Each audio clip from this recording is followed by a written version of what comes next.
ini Rabu 17 September 2025 kita menyaksikan satu lagi babak reshuffle kabinet. Tapi bukan soal siapa masuk dan siapa keluar, yang menarik justru kemana mereka dipindahkan. Erick Thohir. Hampir 6 tahun jadi Menteri BUMN, ini kiprah Erick Thohir.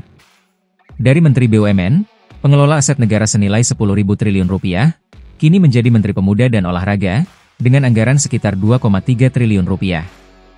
Dari holdingisasi strategis, IPO BUMN, dan dividen puluhan triliun, kini mengurus event olahraga, pembinaan atlet, dan tribun stadion. Secara manajerial, ini bukan promosi. Secara fiskal, ini bukan penguatan. Secara politik, ini bisa dibaca sebagai reposisi simbolik, bukan pemecatan, tapi juga bukan kepercayaan penuh. Kita harus bertanya, apakah ini bentuk pengurangan pengaruh?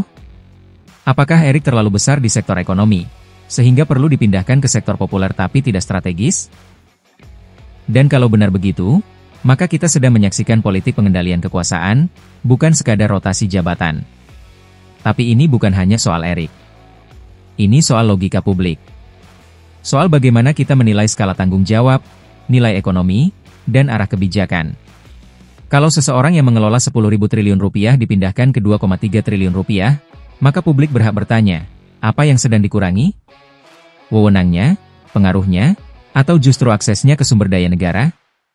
Dan kalau reshuffle ini dilakukan tanpa penjelasan, maka kita juga berhak curiga. Apakah ini bagian dari konsolidasi kekuasaan yang tidak transparan? Tapi sebelum kita bicara soal jabatan, mari kita lihat apa yang terjadi selama Erick Thohir memegang kendali atas BUMN. Karena jabatan bukan sekadar posisi, ia adalah tanggung jawab atas triliunan rupiah uang rakyat. Selama hampir 6 tahun menjabat, Erick Thohir memang dikenal dengan jargon bersih-bersih BUMN. Tapi mari kita lihat faktanya. Di bawah Erick, kita menyaksikan mega korupsi Jiwasraya, dengan kerugian negara 13,7 triliun rupiah. Skandal Asabri, kerugian diperkirakan 23,7 triliun rupiah. Korupsi pengadaan pesawat Garuda Indonesia, termasuk penyelundupan Harley Davidson. Kasus dana pensiun BUMN, 31 dari 48 dapen dalam kondisi memprihatinkan, dengan dana 9,8 triliun rupiah terancam. Korupsi tata kelola minyak mentah di Pertamina, dengan dugaan kerugian negara 193,7 triliun rupiah. Bahkan Direktur Utama Waskita Karya ditetapkan sebagai tersangka karena memerintahkan pencairan dana fiktif menggunakan dokumen palsu. Jadi pertanyaannya, apakah Erick dipindahkan ke Menpora karena sudah selesai bersih-bersih?